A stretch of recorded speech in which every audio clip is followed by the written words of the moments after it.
There was a little Spanish flea, a computer game star he thought he'd be.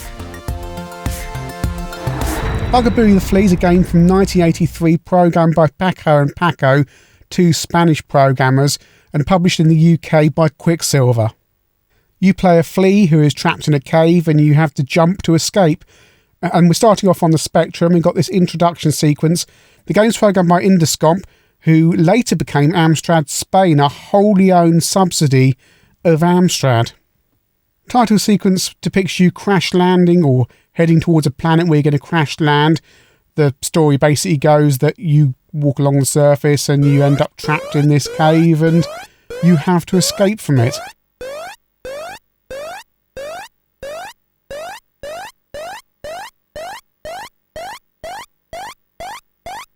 But here on the Spectrum you get this introduction sequence. So you've got controls to jump left and jump right. You've also got scroll controls, which are quite important because you need to be able to see around the screen. So I'm not playing yet, but this is what happens when you start the game. You are the flea, just hopping around on the surface, exploring your surroundings. This goes on a little bit, I'm afraid.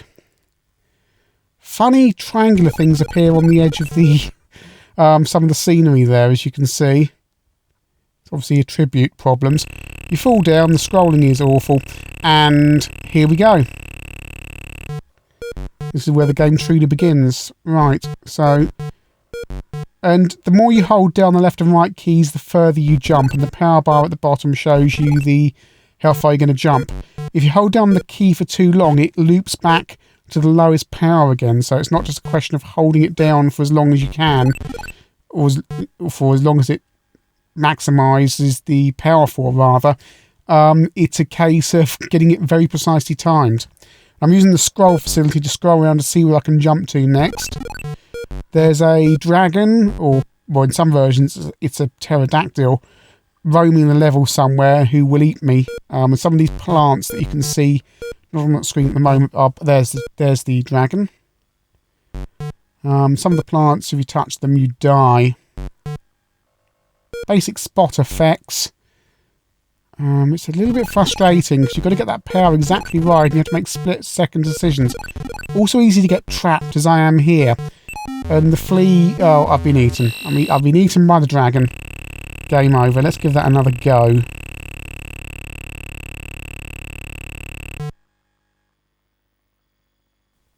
So I give that another go. Just jumping around the level. And it is an incredibly difficult game. It's quite highly rated on the Spectrum, but I do find it rather difficult. It's difficult to control the character. Sometimes it's difficult to see where you're jumping to. I dare say if you persevere with it, you could get some enjoyment out of the game. I personally, and we're going to look at the other versions and moving on to the C64, find it just a little bit difficult and frustrating. So same introduction here on the C64. The crash landing towards the planet. Mind you, a bit of Mercenary, really, doesn't it? Although Mercenary came far, far later. There's no land on the planet, I notice. It's just blue. Quicksilver presents Booga-Boo. It hasn't even got the title right here on the C64. So, yeah, so this is a port from the Spectrum version. J.L. Dominguez, if I've pronounced that right, was the director of Amstrad. He ran Amstrad Spain, he's the owner of Indescomp. He became an Amstrad distributor, and then Alan Sugar bought him out and turned it into Amstrad Spain. Which other YouTube channel gives you these amazing Amstrad facts? So I've got the wrong title there again, and jumping around the surface. It's quicker on the C64 though. So we're going to land on the bottom, better scrolling.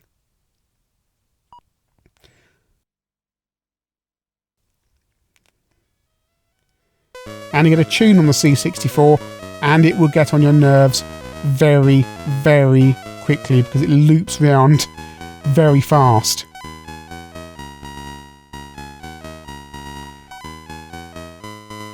And you look at the level indicator there, that just shows you how far up you are towards the top of the level. That big green thing there will eat you if you fall in it, so I'm going to try not to fall in it.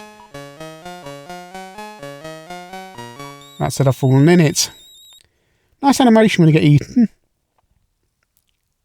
And you do get joystick controls here on the C64 as well.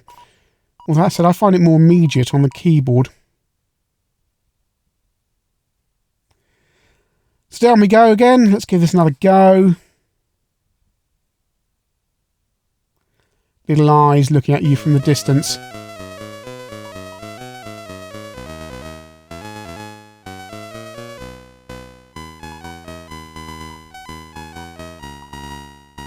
Jumping around. Just going to time it exactly right. There's gravity and all sorts of things to take into account. So I'm quite near the top, I think, here. Level 66.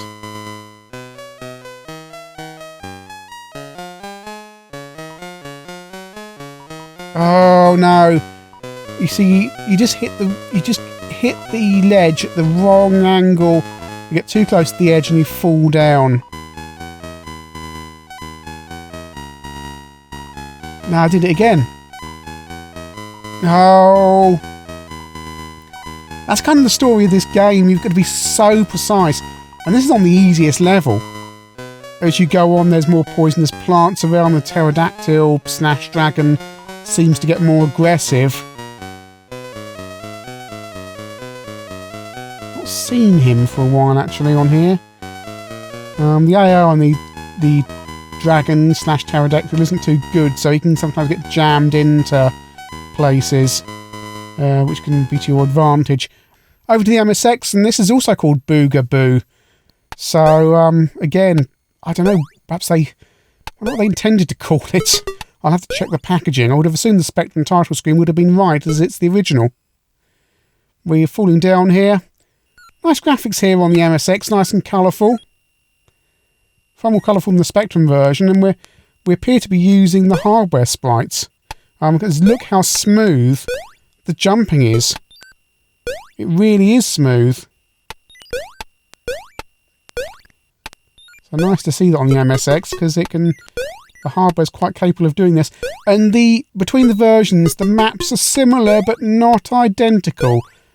And oh dear, the dragon on this version looks like a giant swan / pterodactyl. Swan with a pterodactyl beak. I don't know what it is. It's terrifying. Try and get away from it. Oh, lucky there. I was going to fall into that poisonous plant. Up here, the scrolling's nice on the MSX as well, actually. It's very smooth. It still scrolls a bit at a time, which is a little bit annoying. I've been eaten. On the MSX, all the comments from the other versions apply, apart from the graphics, which are quite nice. Over to the Amstrad CPC, and it's not called Bugaboo or Bugaboo or whatever they're calling it between the versions. It's called Roland in the Caves, because it was put out under the Roland banner, the CPC's early mascot. Interesting story about how this came about. The owner of Interscomp approached Amstrad to sell the CPC, and Alan Sugar was a bit unsure. But Alan Sugar mentioned in passing that he needed some games, so the owner of Interscomp went away and came back a couple of weeks later with games for the CPC. And the first one was Roland in the Caves, which was a port to the... Oh, I'm dead. Which was a port to the CPC.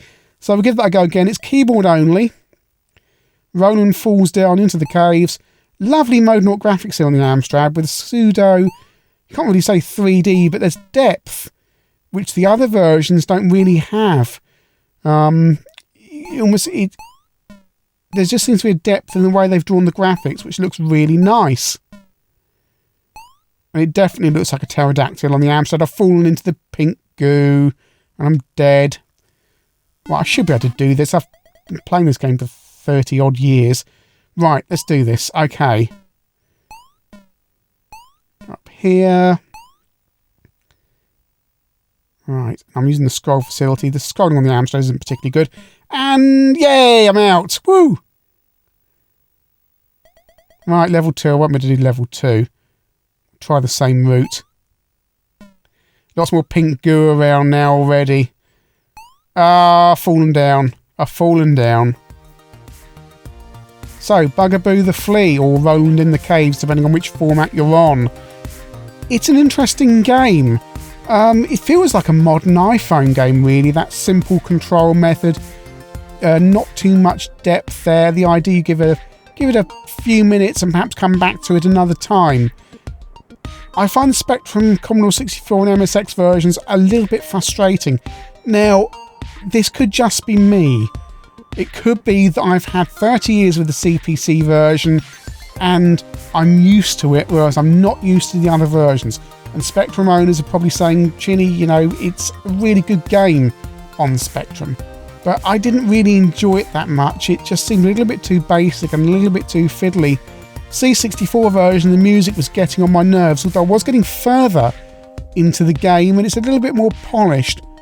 I do like the MSX version in terms of the graphics and the look of it, but it has the frustrations of the Spectrum version, really. But my pick of the crop is the CPC version because of those graphics. I love the depth of those graphics and how there's so much atmosphere in there. Yes, the scrolling is really shonky, but it's a really early CPC game. It's one of the first, and it was a really important game in terms of the CPC as well, because it is the game that actually led Alan Sugar to allow Indescomp to become the official distributor of the CPC in Spain, which turned out to be a very good thing for the Amstrad CPC community. So in those terms, it's very important. It's good fun on the CPC though. It is keyboard only, but it gives you that more precision of gameplay than joystick play would. It's not the best game ever, but for a quick blast, as I say, it's very similar to a modern Android or iPhone game, and I can certainly recommend it for the occasional 5 or 10 minutes of gameplay.